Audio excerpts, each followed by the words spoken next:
और इतना ही नहीं, थोड़ा वेट करो, धूप निकलेगी, पानी गर्म हो जाएगा, या फिर कॉइल चालू करो, पानी गर्म हो जाएगा। जब तक टंकी में है और नल की टोंटी से नहीं आया है, तब तक जो परिवर्तन करना हो वो हम कर सकते हैं, हमारे मन के अनुकूल हम उसको जिस तरह का चाहें उस तरह का। और टोंटी में से अगर आना भी शुरू हो जाए तब भी वो धार निकलने से पहले हम एक सिस्टम उसमें लगा सकते हैं पानी गर्म करने का। एक क्षण पहले तक कर्म अपना फल दे, उसके पहले तक मेरा वश है। इस तुबुक संक्रमण कहलाता है।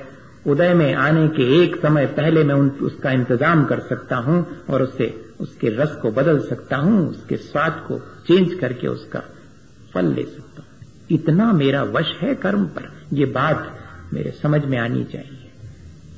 कर्म बंध की प्रक्रिया समझना इसलिए अनिवार्य है कि मेरी अज्ञानता की वजह से मेरी पुरुषार्थहीनता बढ़ती है, और पुरुषार्थहीनता की वजह से मेरा मोह मेरे ऊपर हावी हो जाता है, और फिर मेरे हाथ में कुछ नहीं रहता, मैं परवश हो जाता हूं। मोह मुझे परवश करे कब? जबकि मैं पुरुषार्थहीन हूं और अपनी अज्ञानता को बढ़ाऊं। नहीं, मैं अपनी अज्ञानता को घटाऊंगा, पुरुषार्थ को बढ़ाऊंगा। देखें वो मोह और आसक्ति मेरा क्या बिगाड़ कर सकती है। क्योंकि इसी संसार में रह करके तीर्थंकरों ने भी प्राणी मात्र के कल्याण का उपाय बताया और स्वयं अपना कल्याण किया है, अपने पुरुषार्थ से किया है। अज्ञानता से कर्म बांधे हैं तो मजबूरी नहीं है कि अज्ञानतावश उनको भोग ही जाए, मैं ज्ञान पूर्वक भोग सकता हूं। हाँ, बस इतना ही है। मैंने अगर धोखे से किसी बुरे आदमी को इनवाइट कर लिया है तो कोई जरूरी नहीं है कि मैं उसको घर में पनाह देऊं, मैं हाथ जोड़ लूं या कि इंतजाम कर दूं, ऐसा कर दूं जिससे दूसरी बार आए तक नहीं। इतना इंतजाम जैसे हम अपने संसार के कामों का कर लेते हैं, वैसा ही हम अपने कर्मों पर भी कर सकते हैं। तो कर्मों पर मेरा वश है, क्योंकि वो मैंने बांधे हैं। Creation is not more than creator. कोई भी कलाकृति किसी कलाकार से बड़ी नहीं होती है।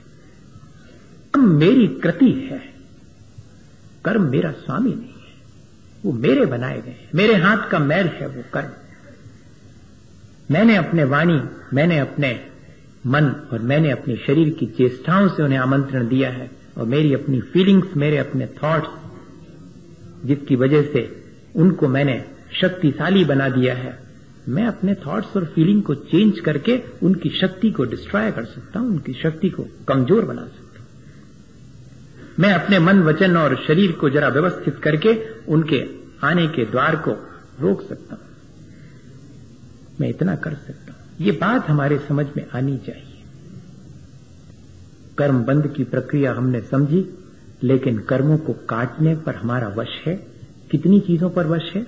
बांधे हुए कर्म जब तक मेरे भीतर संचित हैं, मैं चाहूं तो उन्हें नष्ट कर सकता हूं, मैं चाहूं तो उनकी स्थिति और उनके फल देने की सामर्थ्य को घटा बढ़ा सकता हूं, उत्कर्षण अपकर्षण।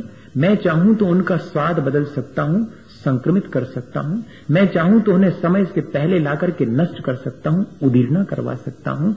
मैं चाहूं तो उन्हें थोड़ी देर के लिए आने से रोक सकता हूं, मैं उनका उपशम करा सकता हूं।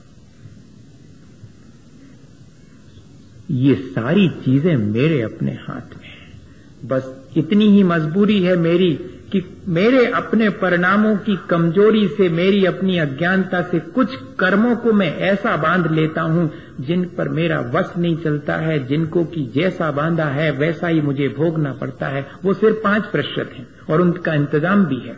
उनका इंतजाम सिर्फ है ये है कि जिन बिंब दंशने न निदत्ती निकाचित कम पैडी खाए जा दो। ऐसे कर्म जिनको कि बांधते समय हमारे परिणामों की अज्ञानता और तीव्रता से हम अब बाद में उनमें कोई रद्दो बदल नहीं कर सकते, जैसा फल वे देंगे वैसा भोगना पड़ेगा। ऐसे कर्मों को भी जिनेंद्र भगवान के बिंब के दर्शन करने मात्र से हम नष्ट कर सकते। ये हमारे ऊपर, हमारे पास इसका भी उपाय है। जिन बिंब दंशने न, साक्षात जिनेंद्र भगवान के समो शरण में बैठे भगवान के दर्शन से नहीं, उनकी अनुकृति से, उनके इमेज से, उनके बिंब से। तो इस तरह हम देखें तो कर्मों को काटना हमारे हाथ में, बांधना हमारे हाथ में है, तो उनको काटना भी हमारे हाथ में। हम मजबूर नहीं हैं।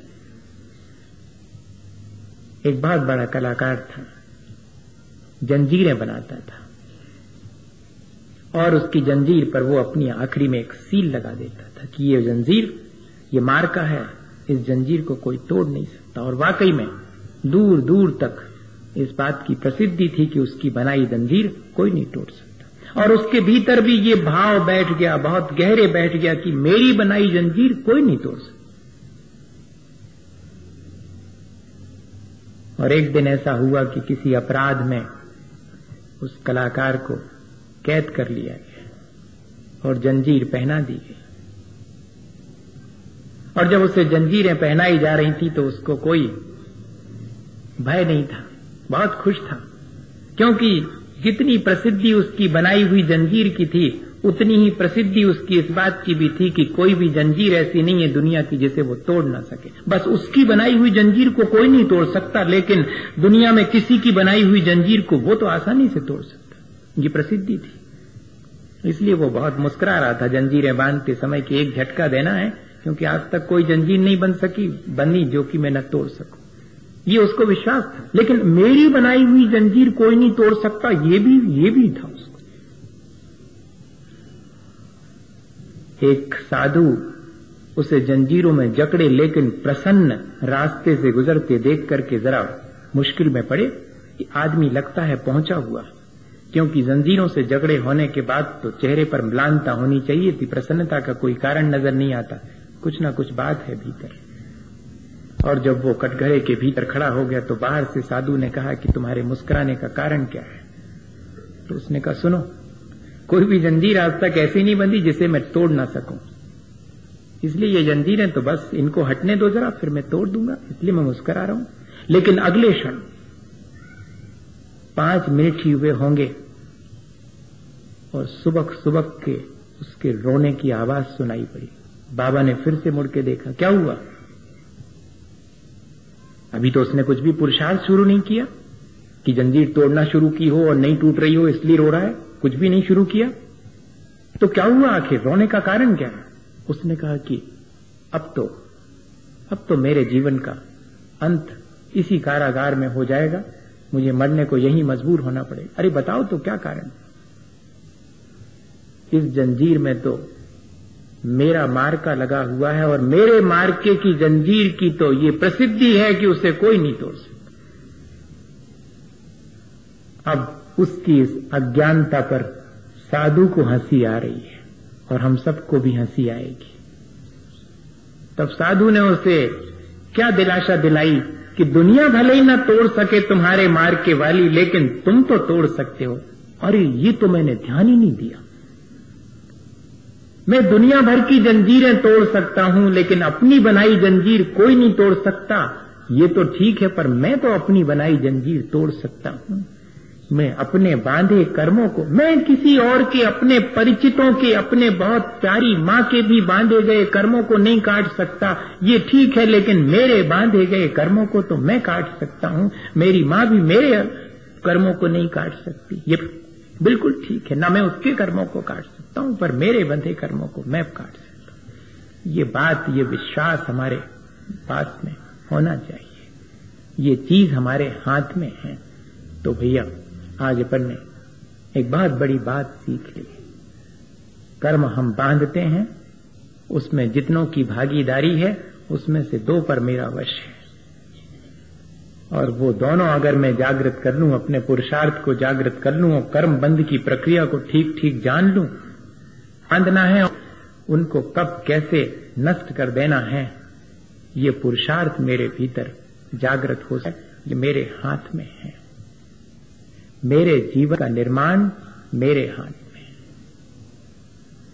मेरे जीवन का निर्माता मैं स्वयं हूं, उत्तरदायी मैं स्वयं हूं। अपने जीवन को जितना मैं पतित करता हूं उसका उत्तरदायित्व भी मेरा है, और जितना मैं ऊंचा उठाता हूं उसकी जिम्मेदारी भी मेरी है। ठीक है, मेरा अतीत खराब हो सकता है, लेकिन ऐसा कोई जरूरी नहीं है कि जिसका अतीत खराब हो उसका भविष्य भी खराब होगा। किसी ने लिखी हैं 2 लाइनें कि शानदार था भूत